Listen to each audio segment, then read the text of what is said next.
Hi there, my name is Alex Mispaniak, and welcome to Let's Talk Farm to Fork, the post-harvest podcast that interviews people of interest across the food supply chain. Today on our show, I am joined by Jaime Eltit from FarmWise.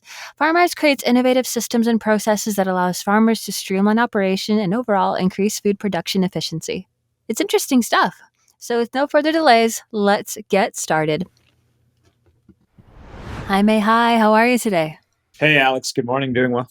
Oh, good to hear. Where are you currently? I am currently in Salinas, California, at our headquarters. Oh, amazing. Okay, cool. Well, before we get into it, just wanted to give you the opportunity to tell me a little bit about yourself, what you do, and then while you're at it, maybe a fun fact that not many people know. Sure. So, my name is Jaime Eltit. I am currently the head of commercial operations at FarmWise. And let's see, something interesting about myself. I guess I'm left-handed. I was born in Chile, and I have a twin sister. Okay, well, those are all three very interesting things. So what was your favorite thing about Chile? Do you get to visit often or? Not as often as I'd like, but yeah, I think what I love about Chile is just how diverse it is. You got a warm Mediterranean climate in the central coast, just like California. Mhm. Then you have obviously Patagonia and the southern range, and one of the driest deserts in the world in the northern part of the country. So, as a nature lover, and it's a great country as well as on the agriculture side as well. Yeah, right. All right. Well, hey, look, on that note, let's talk farm to fork. So, continuing on from telling us what you do, tell us a little bit more about how your company and the product works, what the purpose is, and where it operates inside of the food supply chain. Sure. So at FarmWise, we on a high level, we currently create intelligent farm technology. Our current line of products focuses on mechanical weeding of specialty crops at the moment. So, we're definitely working mostly specialty crops in the Salinas Valley at the moment, lettuces, brassicas, cole crops, and also looking at other crops. But currently at the weeding stage of the growth cycle. Okay, all right, that's awesome. And so, do you have competitors out there currently, and how does your tech separate you from them? Yeah, so great question. So aside from the technical aspects of our product, in which we leverage machine learning and artificial intelligence, um, I would say that another differentiator is our business model. So we work closely with growers using a service model, and this kind of allows us to constantly improve and iterate while maintaining a direct line of communication with the end user.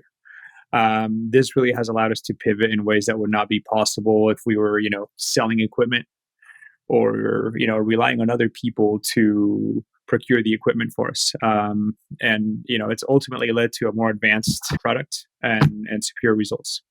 Yeah, absolutely. I can see that from your website. And just on a personal note, how did you get into the industry? Have you always wanted to be in agriculture? What was the journey about on that one? Yeah, so growing up in Chile, I grew up around agriculture. Family was in agriculture, and then I moved to Salinas in middle school, and Yeah. obviously was surrounded by agriculture. Salinas produces a 70 to 80% of the country's lettuce production, and also Wow. a good percentage of the world's lettuce production. So it was pretty clear early on. Okay, that's so cool. And so, what's the biggest challenge that you've had with your product so far, and how are you and the team planning to overcome it?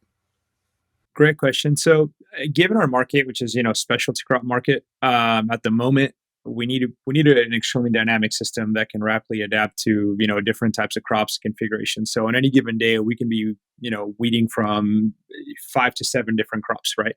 So, I would say the biggest challenge has been building a system that can adapt to those different crops while at the same time meeting the inherent timing or the timing demands that are inherent to farming at an industrial level, right?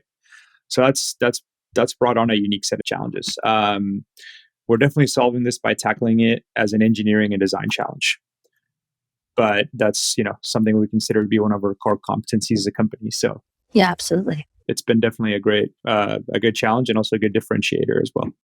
Okay. And so, what was the biggest surprise that you found in working inside of the tech industry in relation to fruits and vegetables? And why was that the biggest surprise? I wouldn't say it's a surprise as someone who's been working in ag, but Mhm. I think from an outsider's point of view, ag has a reputation for being like very change resistant. Mhm. Yeah. I find that to be a huge misconception. I think farmers are engineers and innovators by nature. It's Yeah. it's in their DNA, so they're always adapting in order to survive, and they're having to adapt to whether it's regulatory issues or climate change or trends, consumer demands, et cetera, et cetera. Mhm.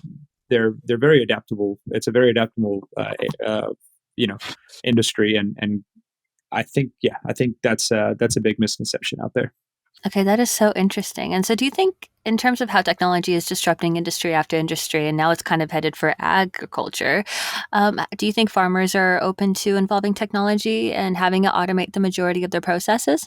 Yeah, I think if you look at farmers, they've always been innovators. I mean, they've always been modifying, inventing equipment. But in general, yeah, I think farmers are more open now to automating some processes because of labor shortages. I think that's been a massive driver for growers to take up innovation. But even prior to that, there's always been innovation taking place in farming since the beginning of times. I love that. That is so cool. And so, what is currently one of the biggest pain points or blind spots that you see in the industry? Definitely labor. From a high level, we're facing a major labor shortage in an industry that's extremely dependent on labor, right? And so we have, I think that's definitely multifactorial. You're looking at, some political issues, which, immigration is one of them. Higher access to education, better paying jobs, things like that. So I think, labor is by far the biggest pain point. Okay. All right. Interesting. And so, what measures do you think could potentially combat this? Is technology the answer to that labor shortage? I think absolutely. So I think what we're undertaking here at FarmWise is a great example. So we're optimizing certain tasks, such as weeding at the moment, for example, which opens the door to make more labor available somewhere else, right? The goal here isn't necessarily to replace humans, but it's just to optimize certain tasks that are a better fit for automation, and that kind of allows farmers to shift their focus elsewhere. Yeah, I think also that's a big misconception that automation is here to replace labor. And I don't think that's necessarily the case. I think automation optimizes labor and allows, people to move up into higher paid, more skilled positions, and really encourages a new wave of, of a workforce to come out of this. Yeah, so with that being said, I think a lot of processes that are very, very human capital intensive and time intensive can be optimized by labor, and that can really shift the focus for people to focus on other things. Yeah, okay, that is so interesting. Thank you. And so, what about the COVID pandemic? How has that had an effect on your day to day operations? Yeah, so I would say overall, it's hard to say it's had a positive effect on the day-to-day operations, Mhm. especially given the suffering that it caused people worldwide. But I think if there's a silver lining to the pandemic is that it opened people's eyes as to the necessity of optimizing and automating some of the labors, right? Yeah. And um, how important it is to have systems in place in case resources become limited, such as when the pandemic hit. Definitely, with farm labor, you're talking about people working closely together in the same environment, whether it's on a harvester or on a weeding crew. And obviously, that was impossible during the pandemic. Transportation of such people also became very difficult during the pandemic. So I think it definitely opened some people's eyes as to the value of having alternate resources when an event like this happened. Yeah, absolutely. All right. Well, when it comes to food loss and sustainability, what's the biggest area in your world that you're most curious about right now? Yeah, I would say certainly how we can scale our technology to other crops and commodities.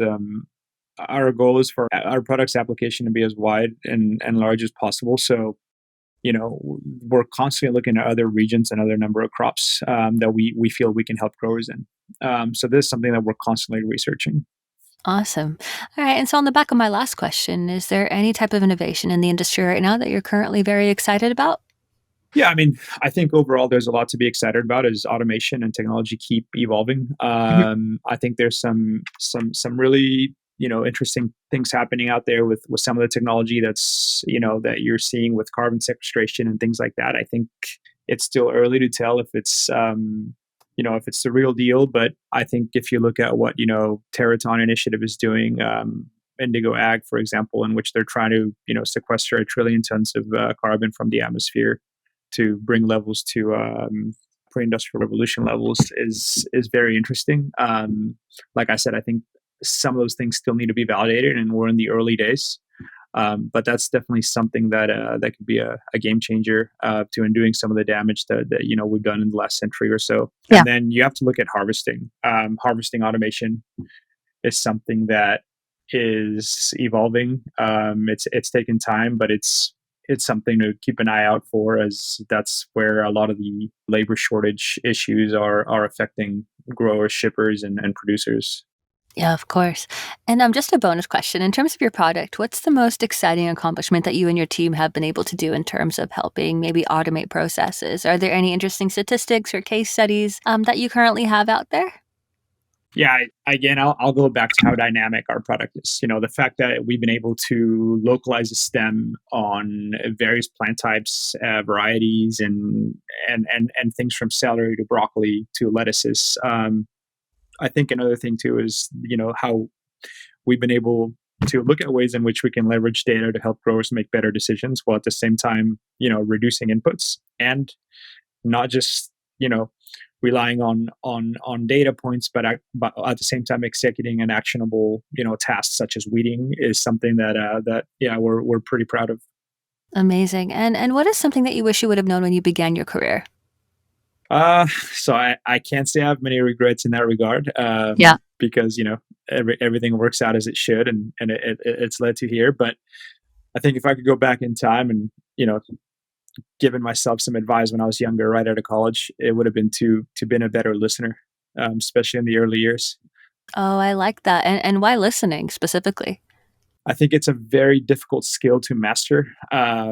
That's why there's probably so many written books about it, but it's probably one of the most important skills when it comes to learning. And I Yeah, think, absolutely. yeah, yeah. Okay. And so as we come to a close, I just wanted to ask, what is the number one takeaway that you really want our listeners to absorb from this episode? Well, let's see. Well, I think food production can be expensive, especially if done Mm. in a way that kind of meets sustainability standards and regulations. So Mhm. I think one really important thing to kind of drive home is that even though vegetables, fruits, and things like that can be a little bit more expensive than other foodstuffs, I think that it's important for consumers to understand that by supporting the fresh produce industry, you're also supporting a more sustainable future.